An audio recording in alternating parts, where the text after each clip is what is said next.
Hi, today's video blog is about understanding the view count of your video. When it comes to judging the performance of videos, view count tends to be the most commonly used metric, and it's easy to see why.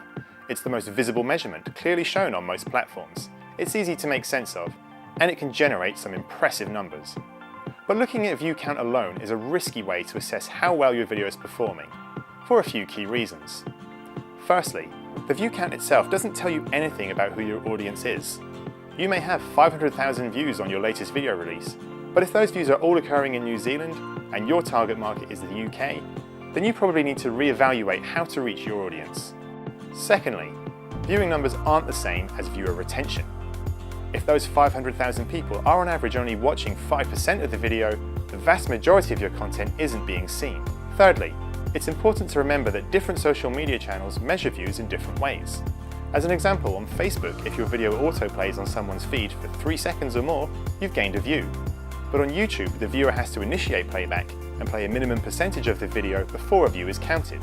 For this reason, it's easier to achieve high view counts on Facebook than YouTube. There are different criteria for other social networks too, so it's important to be aware of that before assuming that one of them simply performs much better for you than the others. So if view count is a flawed measurement, is it effectively useless? Well, no. But it's best to think of it as a starting point when analysing video success. A headline figure that needs breaking down before drawing any conclusions.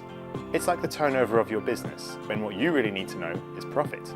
Combining view count with other metrics allows you to make sense of the numbers and understand what's working and what isn't when it comes to production and distribution of your content.